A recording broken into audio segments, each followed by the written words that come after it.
Rifle सटा के मंगिया भर देबोगे छौरी मधुबनी बाजार में। प्यार के रोग लगेल कैसे अपन दिल से निकाल दियोगे पूरा चर्चा बिहार में। प्यार के रोग लगेल कैसे अपन दिल से निकाल दियोगे पूरा चर्चा बिहार में। राइफल सटा के मंगिया भर देबोगे छौरी दरभंगा बाजार में। राइफल सटा के मंगिया भर देबोगे छौरी मधुबनी बाजार में। राइफल सटा के मंगिया भर देबोगे छौरी मधुबनी बाजार में।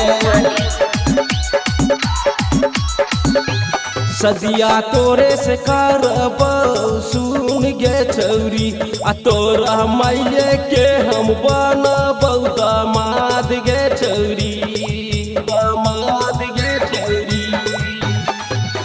सदिया तोरे से करब सुन गे छौरी तोरा माये के हम बनबौ दामाद गे छौरी।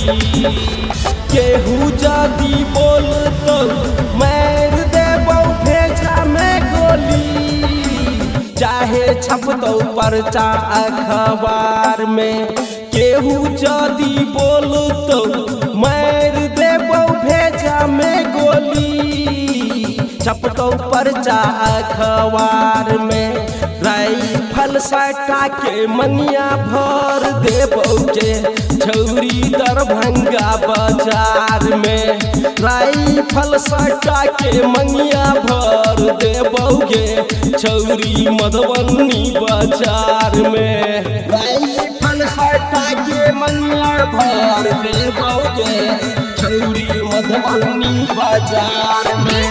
राइफल सटा के मंगिया भर देबोगे छौरी मधुबनी बाजार। देबे तो नहीं होतोगे बर्दाश्त गे छौरी गिरा देबो पप्पा भैया के गिलास गे छौरी धोखा देबे तो नहीं होतोगे बर्दाश्त गे छौरी गिरा देबो पप्पा भैया के गिलास गे छौरी।